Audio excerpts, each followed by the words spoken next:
Welcome to episode 13 of the Deficient Vegans Podcast. I'm the Muscle Deficient Vegan here with the Protein Deficient Vegan. Do you want to say hi? Hi. Hi. Lucky number 13. What do you think about that? Taylor Swift. Okay. So in this episode, we're going to talk about carbohydrates. We touched on this a little bit in the macronutrient episode, but we're going to do a little more of a deep dive and talk about what they really do for you. Does that sound like fun? Kinda. Kinda? Yeah, super fun. So carbohydrates, you may know, provide energy for your body, but you might not know they're not actually required for you to survive as far as getting them in your diet. Did you know that? No. No? Yeah, so carbohydrates are required, but your body can actually make all the ones you need to just be alive. What about to be happy? No, bread, bread makes you happy, right? Yeah. So you're going to want to eat bread sometimes, but you don't need it to live. Okay.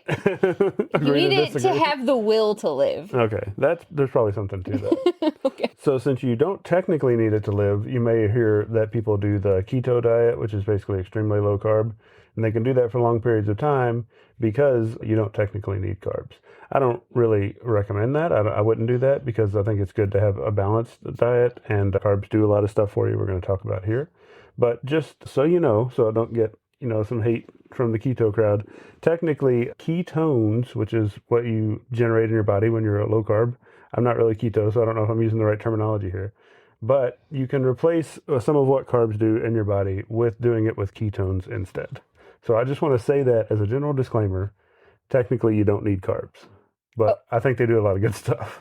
Okay, so since we watched Grimm, the show, every time I hear keto diet, I think about the dragon lady that used her own fat to light flames. Yeah, it's like that. Okay, that's just all I think about when I hear keto now. Grimm kind of ruined my brain. Yeah, so they should use that episode in their keto marketing. Yeah, because if I could do that, I'd go keto. Yeah, that would be a good selling point. Mm-hmm. So just because you don't need them, I don't think means that you shouldn't eat them. So you got a couple of different types of carbs. There is a simple carbohydrate, which it just means it digests quickly. The tasty ones, right? Yes, the tasty ones. It's sugars, essentially. Sugars are simple carbohydrate. They digest quickly and also cause an insulin spike when you ingest them. Typically, that's not a big deal. If you're not diabetic, you probably don't have to worry too much about insulin spikes. But if for whatever reason you need to manage your insulin spikes, simple carbohydrates are ones you probably want to do a little less of. Then they have complex carbohydrates, which is like starches and fiber. Fiber doesn't really provide energy, but starches will. So think like brown rice, sweet potatoes, things like that are common examples of complex carbohydrates. Slow digesting, not much of an insulin response, but still get the carbs into your body. So the ones you can give children that won't make them act crazy? Yeah, although I think I read once that the sugar rush isn't like a real thing. Really? Yeah, so it doesn't really make you hyper to have sugar. It just makes you happy. Right. Which kind of makes sense that it doesn't make you hyper to have sugar, because we're going to kind of talk about a little bit about how slow the replenishment is of the glucose from sugar. So it really tracks that it wouldn't really cause that kind of thing. Anyway, so glucose, all the carbs, whether they're simple carbs or complex carbs, all just end up as glucose when they get broken down by your body. It's just a matter of how fast they get broken down. What's glucose? So glucose is something that goes into your bloodstream that your body uses for a lot of different functions. What's the chemical formula of glucose? I have no idea. You're the chemical engineer. Why don't you tell me? It's C6H12O6. That's a very fun name. We should call it that from now on. I think so too. Glucose. I think so too. So when glucose gets broken down in your body, it gets stored in your body as something called glycogen. It's mostly stored in the muscles, but there's also some stored in the liver and the brain, and you've got some circulating in your bloodstream as well. So when your blood glucose gets low, your body can release these glycogen stores from various places in your body to kind of put the glucose back into your bloodstream for your body to be able to use that glucose. So while your body does use a lot of glucose in general, your muscles actually mostly use the glycogen they have stored up themselves locally. So like your bicep muscle holding some glycogen will mostly use the glycogen that's stored in the bicep. And because when you do exercise or when you move your muscles, it uses up some of that glycogen store to power something called ATP, which is essentially how your muscles function. What is ATP? Adenosine triphosphate, I think. So fun fact, when you're at rest, your brain actually uses 60% of the glucose that's circulating in your bloodstream. The brain is a very heavy user of the glucose you get from carbohydrates. So when you move your muscles, especially during exercise, because you're moving your muscles a lot when you exercise ideally, it depletes the glycogen stores in those muscles, and the amount of glycogen you store and the amount of glycogen you use varies per person. It has a lot to do with your fitness level, your body weight, your muscle mass, and things like that. So which exercise would burn the most? Probably the ones that use the bigger muscles, so leg exercises. Like running? Running would use a lot. Because you're moving a bunch? Yeah, actually, so I think the fastest way to burn it is to do like sprint intervals. Even though you're not doing a long duration of exercise, the amount of effort and the big leg muscles will deplete glycogen pretty fast. So just so you have an idea of kind of how you replenish the glycogen with carbohydrates, for a professional athlete, the general daily recommendation is 8 to 12 grams of carbohydrate per kilogram of body weight per day, which is actually a pretty high amount. You could end up eating like over 2,000 calories a day just in carbohydrate if you're a professional athlete, because you do want to try to keep that glycogen level high, and you're using it on a pretty regular basis. So this is interesting. So when you run out of glycogen while you're working out, is that when you start feeling really sluggish and tired in the middle of a workout? Yeah, at a certain point, it starts to actually impair your muscle function. So you start to feel, like your muscle can't do as much. You can't finish, This is what I'm going to blame it on the next time I'm working out and can't finish. Well, we'll talk about that a little bit. No, this is what I'm blaming it on. Oh, okay. Fair enough. For general population, just interested in general fitness, you can probably aim for more to like 5 to 7 grams per kilogram of body weight per day.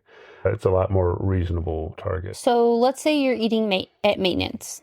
Yeah. What percentage calorie-wise is that? So at maintenance calories, for most people who are actually, doing fitness and trying to optimize things, I think a good ballpark is probably around 60% of your calories come from carbohydrates.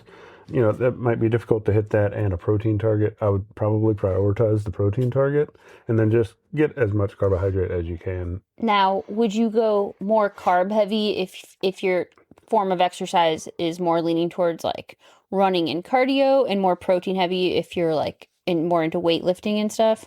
Yeah, I think that could probably make sense, especially if you're running on a pretty regular basis or you run long races, especially because you do want to be able to keep that glycogen level up over time. It's kind of a trend. So if every day you're burning a little more than you're taking in and replenishing, then it's going to go down over time, and eventually you'll have to kind of overload back up. So if you tend to run more than you lift weights, I think it would make sense to kind of tilt more towards carbohydrates than protein.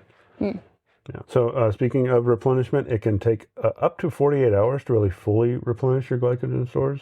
So if you were just to not work out, get rest, eat carbohydrates at a pretty high level, to really fully replenish them could take 2 days. Wow. How hard is it to completely deplete those stores? That seems like it'd be hard then. Somewhere in the ballpark of 2 hours of moderate intensity exercise can take them down to the point where you're getting that compromised muscle function. What is like moderate? Is that weightlifting? Is that running? Yeah, I would just think of it as like a normal weightlifting session. Like if you were to go and do a lift that lasted 2 hours, you'd probably be pretty depleted to where you probably wouldn't be able to work out the next day. You'd have to, rest and eat a bunch of carbs and come back the day after that to really get back to a point where you have enough glycogen to optimally perform. What does that feel like? Is that just your muscles are tired, or are you just feeling low energy overall? Probably a little bit of both. Okay. So some ways to counteract this, you may have heard of like an intra-workout drink. You have people do pre-workout routines and drinks and stuff, post-workout drinks and stuff. But there are some people who do an intra-workout drink. You see this a lot in bodybuilding because their workouts are really intense and they work out a couple times a day or really long sessions. So if you're going to have a lifting session that's probably over about an hour, you might start to consider something like an intra-workout drink or some other supplement for carbohydrate. Like a Gatorade? Gatorade is good if you don't do the zeros. You do ones with actual sugar in it. Gatorade will work fine. You can also do, there's dextrose, which is a popular supplement for bodybuilders for this, which is literally just like pure glucose. So you just mix it in. You're basically just drinking sugar water. effectively. You're a hummingbird. Yes. It's not even colored, though. It's just clear. So. Oh, that's good. You're not supposed to feed hummingbirds the red dye anyway. Oh, I didn't know that. This is new. Oh, I'll have to keep an eye on that. Yeah, don't do that. So dextrose is good because it's a sugar. It digests pretty quickly, gets in your bloodstream pretty quickly. Some other options, Oreos are a good option. They're just sugar. Fig bars are kind of a popular option because they're almost healthy and a little better than Oreos. What about Swedish fish? Swedish fish, yeah. I mean, pretty much anything with sugar, you probably have to eat a lot of Swedish fish. I can eat a lot of Swedish fish. Peanut butter and jelly sandwich, another good one. That's a lot of carbs in that. So as long as you don't use that shitty keto bread. Yeah. I think, like you said, though, the easiest option is probably just a Gatorade. And that's really Swedish fish. And Swedish fish. Yeah. Also, if you have multiple workouts in a day, probably a good idea to do your workout, get about 4 hours break in between where you're eating a bunch of carbs and resting, and then you'll probably have enough to go into it. You probably couldn't do 2-a-days like every day of the week because, again, you'll trend down over time and you won't really get that glycogen store recovered up to where it needs to be to operate. And also, I have a job. Yeah, that would also stop you from doing it. So there is something called supercompensation, which also can be referred to as carb loading. So you probably heard of that, like runners before a big marathon or something. You can effectively, lower your training volume, really increase your carbohydrate intake, lower your protein intake for a couple of days, get a lot of rest, do a pretty low training volume, and your glycogen stores will actually go into what they call a super compensated state, which is like overloaded with what they would normally be. So you'll go into your race or whatever it is with like higher than your normal glycogen store maximum. And you'll really be able to, push that a lot further, especially if you do some kind of intra thing. I think marathon runners and stuff pretty typically have a way to get carbohydrates during the race. But if you do the super compensation first, you get a little longer before you run out of gas. Is this why the Teenage Mutant Ninja Turtles always ate pizza? I have to imagine that's the only reason. Yeah. Yeah, so you just want to make sure you're eating plenty of carbohydrates. If you're starting to feel pretty fatigued over time, you might just look at your food tracker and make sure you're actually getting in enough carbohydrate and maybe just increase it a little bit in your general plan. All right, so that's the breakdown on carbohydrates. If you have any questions or want to know more about them, you can reach out to us and ask, and we'll get back to you. All right, so we got a couple interesting news items to talk about this week. So Walmart's actually coming out with a brand called Better Foods that has a bunch of new vegan options that are pretty cool. So they've got a vegan mac and cheese, a milk, ice cream, I think some cookie dough, and a bunch of other stuff. So Walmart, who'd have thought? Right? I mean, wow. I'm not really sure what Walmart could do to make me go to another Walmart. Yeah, but you can order it online and they'll bring it to your house. Yeah, that's fair. Yeah. Remember the Canada Walmart? Oh, my God. I have nightmares about the Canada Walmart. Anybody who is listening to this who lives in Canada, is it like a normal thing for your Walmarts to not take stuff out of the boxes? I don't, like, I get, maybe I'm just used to Walmarts. America Walmarts, and maybe that's not even how they do it at a lot of Canadian Walmarts. But we went to this one in Toronto that just everything was still in the box on the shelf, and it was really hard to even tell what the stuff was, like to see, because at our Walmarts, everything's just like out. Yeah. And all of our stores, I guess, really.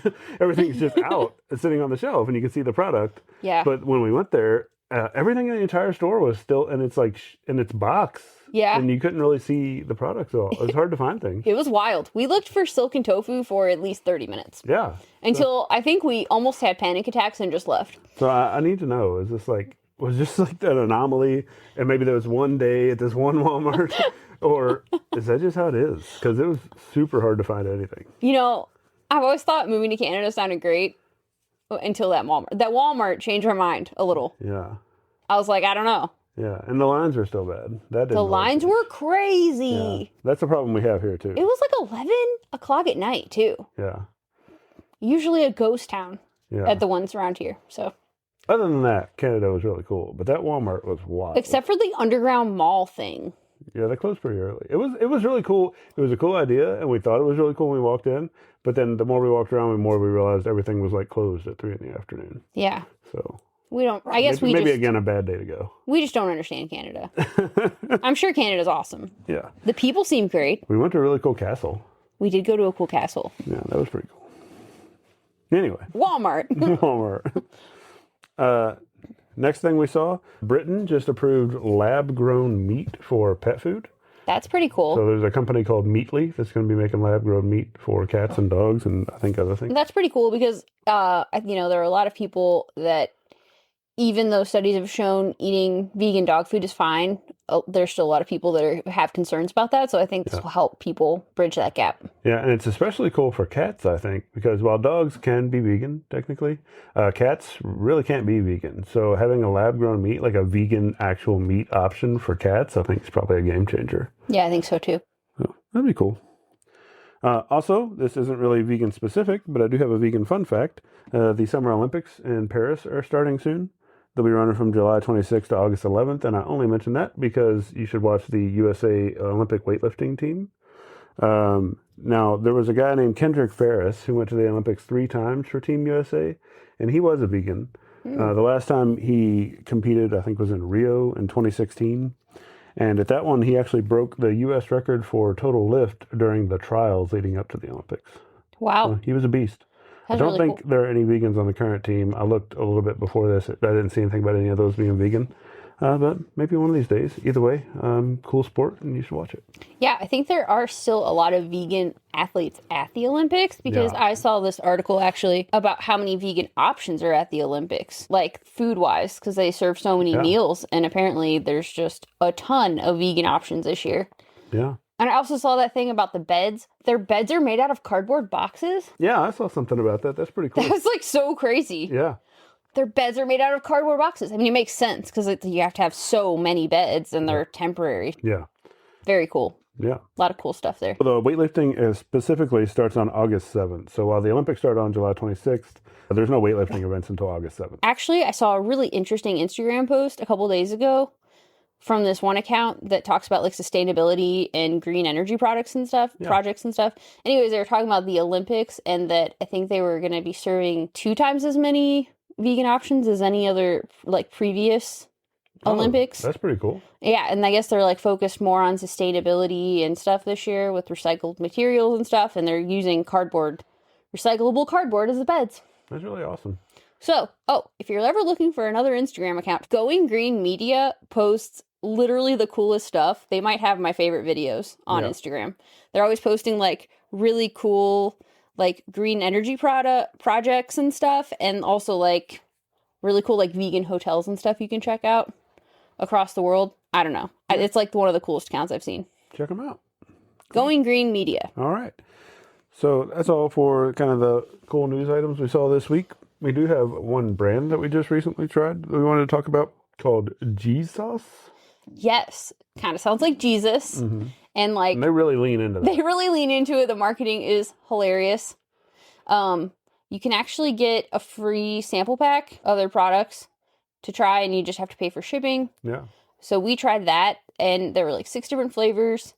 I'm an actual little bitch, so I only tried the mild flavors. Yeah, so they had 2 mild, 2 medium, and 2 spicy. Yeah, the mild ones were great. Yeah, I liked all of them. Out of the 6, there were 4 that I would just buy and eat all the time. The other 2 were okay, but they weren't really my cup of tea. One was habanero. I don't really like habanero's a little too hot for me to eat like that casually. Yeah. And then there was I think an Indian curry one that was pretty good. But if I had to pick like my top 4, it would have been the other 4. So I liked the original, which was mild. The original was good. It was like kind of like a spinach dip or an artichoke dip. Yeah, but it didn't have spinach or artichoke, so I'm not sure how they made it taste like that, but I'm very impressed. Yeah. But apparently, I guess doesn't sound like they're probably going to be in stores. They ship it non-refrigerated, and then you have like 2 weeks to put it in the fridge. Yeah. But so you can just buy it online. Yeah, and once you get it in the fridge, it lasts a couple months, I think. So. Yeah. But we'll probably be buying it again. I really like the original one specifically. Yeah, it's definitely a good dip to have around. And, I think they were the same people who made that bitchin' sauce. Yeah, which that spinach and artichoke dip is so good. All right. We also got a couple of recipes that are either posted or going to be posted soon. We got one that's a chocolate silken pie. wow, we shouldn't make that again because it's too good. Yeah. It's too good, and this is not helping protein or calorie targets. Yeah, this is not one of our high protein recipes that's good for your health, right? It's just sugar. Basically. Yeah, but it's fucking delicious. It is. So it's like a chocolate kind of pudding pie middle with silken tofu, and then on top like a peanut butter glaze. Yeah, and an Oreo crust. Right. So it actually works really well in the whole conversation we've been having about carbs because it is carb heavy. Yes, you will definitely get your stores reloaded with a couple slices of this. the magical glycogen storage 9,000. You should rebrand it. Yeah. All right. Also, we did a cool garlic pizza. You want to talk about that? Dude, that was really good. It was really good. We've been trying Peaceful Rebel cheese. So we tried their mozzarella on the pizza, and it was awesome. It melts really well, but we used like a garlicky base sauce. Yeah. Kind of tasted like a garlicky Alfredo, but it's literally just garlic confit, and then you blend it with an immersion blender, and it makes like a garlic sauce similar to what you might get at like Papa John's or something. Yeah, it's really good. We did ours with mushrooms and onions, but I imagine it worked with a lot of different veggies. So. Yeah. We'll be making that again. Also great for your glucose. Yeah. We also did a berry crumble kind of thing. So it's like fruit on the bottom and then TBP on the top, right? Yeah, so you just kind of sweeten the TBP with like a little bit of brown sugar and a little bit of protein powder for the crumble on top, and then just, normal berries that you would do on a regular fruit crumble. Yeah. Get you to about 25% protein on a calorie basis, so pretty decent. Yeah, and for texture, kind of think like fruit with granola on top, but warm. So it's really good. I liked it a lot. It was really good heated up, too, even. Yeah. And the last one we did was a little cheese ball. What do you got in that one? Yeah. So we used Peaceful Rebel white cheddar cheese for that, and mixed in craisins and sunflower seeds and some green onions, and made it like a holiday cheese ball, and it was really good. Ate it with some Ritz crackers. Pretty good. Yeah, it was good. Cool. All right. Well, that's all we've got for this week. If you guys have any questions, feel free to reach out to us on social media or on the websites. We've got all those links in the show notes. And we'll be happy to answer anything you got. You want to say bye? Bye. Bye, everybody.